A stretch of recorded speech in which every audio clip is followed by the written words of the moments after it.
Enoch, the man the book of Genesis says walked with God, but his story was shrouded in mystery. What did it truly mean that he walked with God? According to ancient writings that bear his name, Enoch did not merely walk with God, he ascended through the heavens and stood before the very throne of the Almighty. What did Enoch behold that was so magnificent and so terrifying that it was concealed from the eyes of men? What mysteries of the cosmos, of angels and their fall, of judgment and redemption, were unveiled to him in the heights of heaven?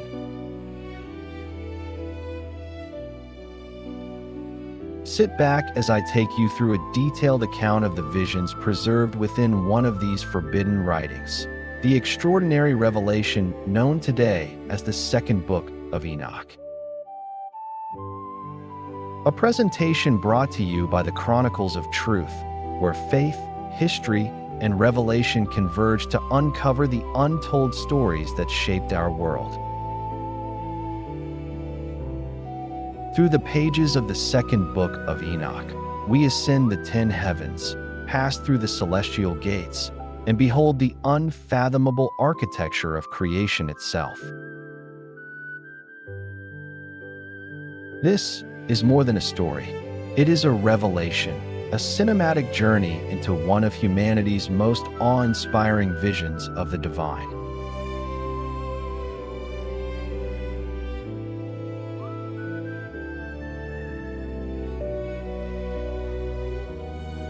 The story begins not with a whisper, but with a shock.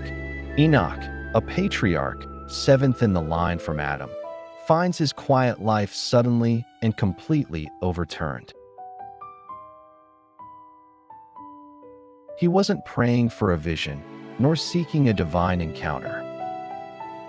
The encounter came for him. As he slept in his home, a great distress fell upon his heart, a weight, a stirring, as though something vast and unknown was drawing near. And then they appeared, two celestial beings, described as men of impossible size, their faces shining like the sun, their eyes blazing like burning lamps. They stood at the head of his bed and called him by name. Terror seized Enoch. His mortal frame trembled before their radiance, but their voices, thunderous yet gentle, calmed the storm within him. "Do not be afraid," they said. "We have been sent to take you on a journey no mortal has ever taken." They told him to rise and ascend with them into heaven itself. The text describes a departure both dramatic and violent. Enoch was not lifted softly into the skies. He was taken, seized by the very elements of creation. Clouds and mists enfolded him. Winds became his chariot. The stars blazed around him. Lightning flashed beneath him, and the earth fell away.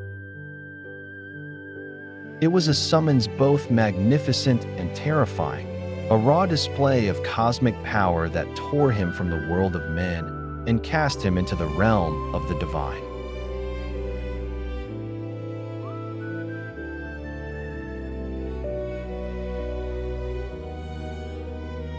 As Enoch passed through the veil between worlds, he entered a realm so alien it defied human experience. The first heaven wasn't a place of soft clouds and gentle light. It was a construct of pure, elemental power. He describes a great sea suspended in the sky, far larger than any earthly ocean, shimmering with an otherworldly light. This was the firmament, the waters above the expanse as described in Genesis, held in place by divine will. In this realm, he saw the architecture of heaven. He approached a wall built of crystal, surrounded by tongues of living fire. The sight alone terrified him. Yet, pushed by his angelic guides, he passed through the flames and entered a house. Imagine a building where every element is pure with an untamed force. The house was hot as fire and at the same time, cold as ice. There were no comforts, no delights a human would recognize. The floor was made of fire. The ceiling was a chaotic display of lightning and shooting stars.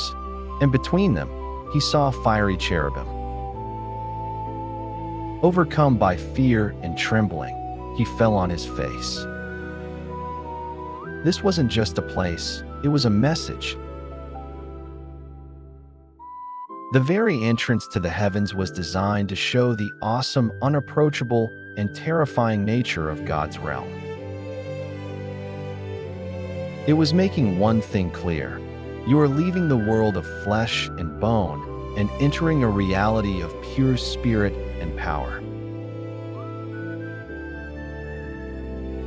In this first heaven, Enoch saw the cosmic bureaucracy. He was brought before the elders and rulers of the stars, where 200 angels managed their movements, a celestial council ensuring the perfect order of the cosmos. He also saw the treasure houses of creation, great storehouses of snow, dew, clouds, and rain, each guarded by its own angel, all operating under an unbreakable divine law.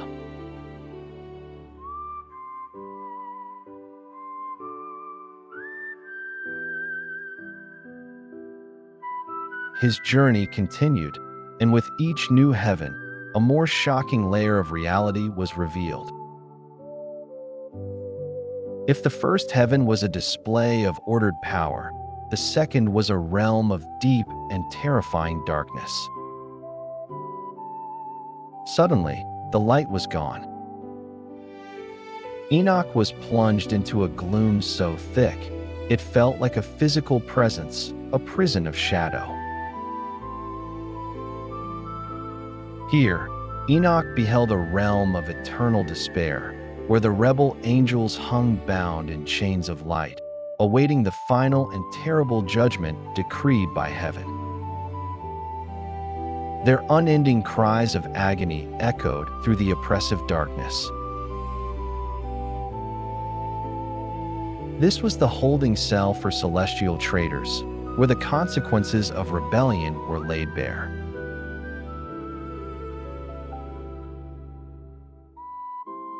From that abyss, Enoch was lifted into the third heaven, a place of stunning contrast. Here, he witnessed two realities existing side by side. On one side, he was shown the Garden of Eden, paradise itself. It was a place of indescribable beauty, filled with fragrant trees and the magnificent tree of life, guarded by legions of glorious flaming angels. This was the promise kept for the righteous. But on the northern side of this same heaven, he was shown its terrifying opposite, a place of horrific torture and cruel darkness. He saw fire, frost, and ice, and all manner of torments being inflicted upon the souls of the wicked. This was the place prepared for those who dishonor God, who practice deceit, and who oppress the poor. It was a shocking vision of hell existing in the same celestial layer as paradise, separated only by divine will.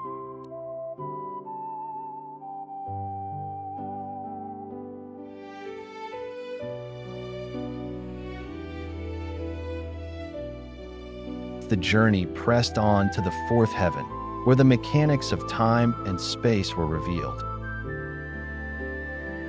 Here, Enoch witnessed the intricate and majestic dance of the cosmos.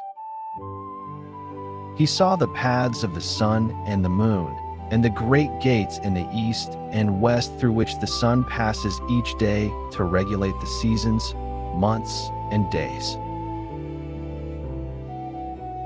He saw the sun's celestial chariots and the angelic beings who guide them, strange creatures called phoenixes and chalkidri, described as marvelous beings with the feet and tail of a lion and the head of a crocodile, and their overall appearances were like a rainbow. These beings, with their 12 wings, accompany the sun, bearing heat and dew as God commands.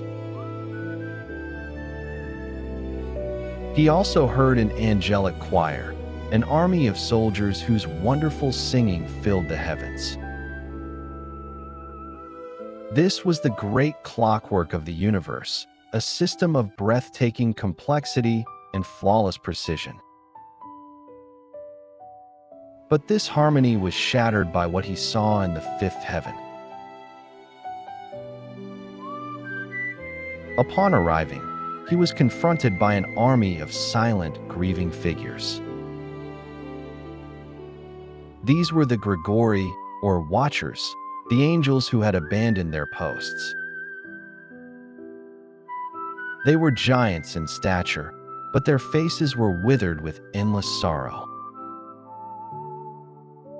These were the angels who, according to the story, descended to Mount Hermon, took human wives, and taught humanity forbidden knowledge, unleashing corruption upon the earth.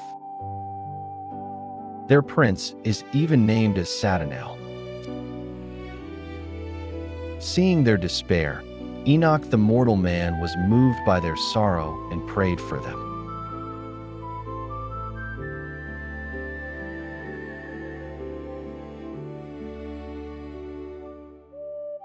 From the sorrow of the fifth heaven, Enoch was lifted into the sixth, a realm of pure order and worship. Here, he saw 7 bands of glorious radiant angels. These were the archangels who oversee all creation. He saw angels who record the deeds of every human life, and others in charge of the seasons, rivers, seas, and fruits of the earth. This was the administrative heart of the universe, where every detail of life was measured and recorded before God. In their midst were even more fantastic beings, 7 phoenixes, 7 cherubim, and 7 six-winged creatures, the seraphim, singing in perfect unified harmony. The beauty of their song was indescribable, a testament to the perfect order of a heaven where no shadow of rebellion had ever befallen. Then his 2 guides lifted him to the 7th heaven. And here, Enoch's terror returned with overwhelming force. He saw a light greater than any he had ever witnessed, along with fiery troops of great archangels, incorporeal forces, dominions, orders, governments, cherubim, seraphim, and many-eyed ones. The sheer glory and power of this realm were too much for his mortal senses.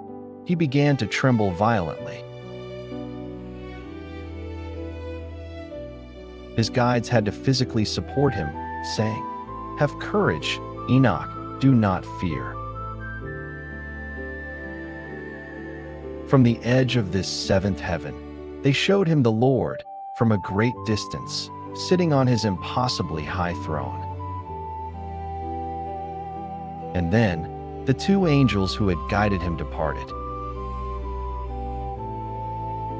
Enoch was left alone, terrified at the very edge of the highest divine realm.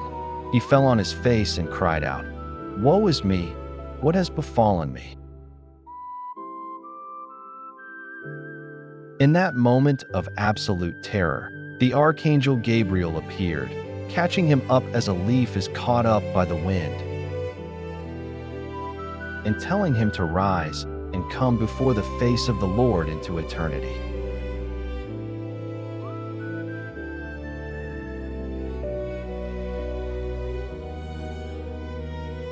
What Enoch witnessed next is the climax of apocalyptic literature. Guided by Gabriel and then Michael, he passed through the eighth heaven, the realm of the zodiac, and the ninth, home of the celestial signs, until he reached the 10th heaven, called Aravad in Hebrew, the dwelling place of God himself. Enoch describes standing before a house built entirely of fire. Its splendor and magnificence were so great, he couldn't begin to describe them. The floor was a pavement of fire, and from beneath a lofty throne came streams of flaming fire, so bright he could not look at them. And upon that throne sat the great glory. His raiment shone more brightly than the sun and was whiter than any snow. No angel could behold his face and live. Surrounding the throne were the seraphim, the cherubim, and the many-eyed ones, the Ophanim, who never sleep but guard the throne of his glory. 10,000 times 10,000 stood before him, yet he needed no counselor. Enoch, the mortal man, was brought into this very throne room. The Lord commanded the archangel Michael to perform a final transformation. Michael took Enoch's earthly clothes, anointed him with a holy oil, and dressed him in the garments of glory. In that moment, Enoch's physical body was transfigured. He became like one of the glorious angels, his fear gone, his mortal limits burned away by the divine presence.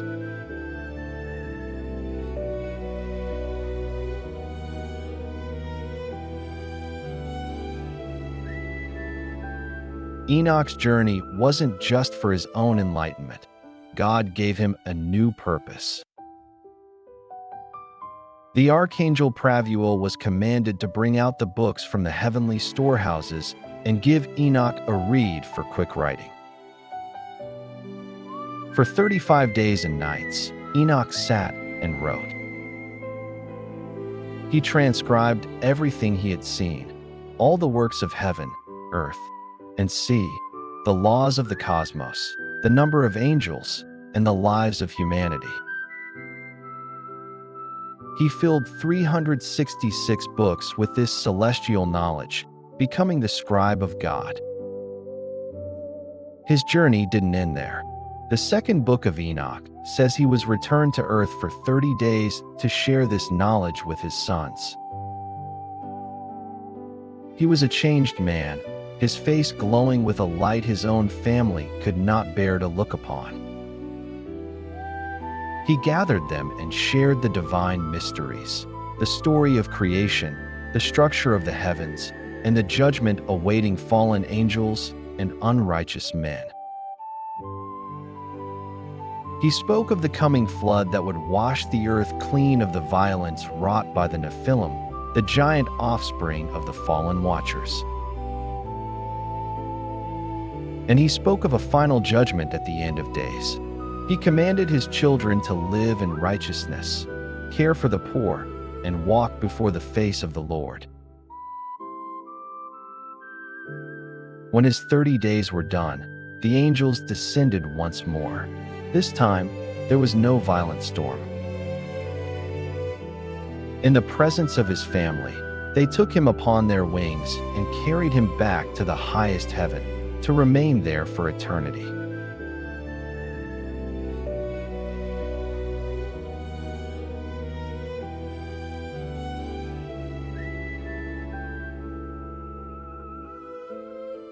Through Enoch's eyes, we glimpse a universe alive with purpose, a creation that breathes, sings, and waits under the gaze of its creator.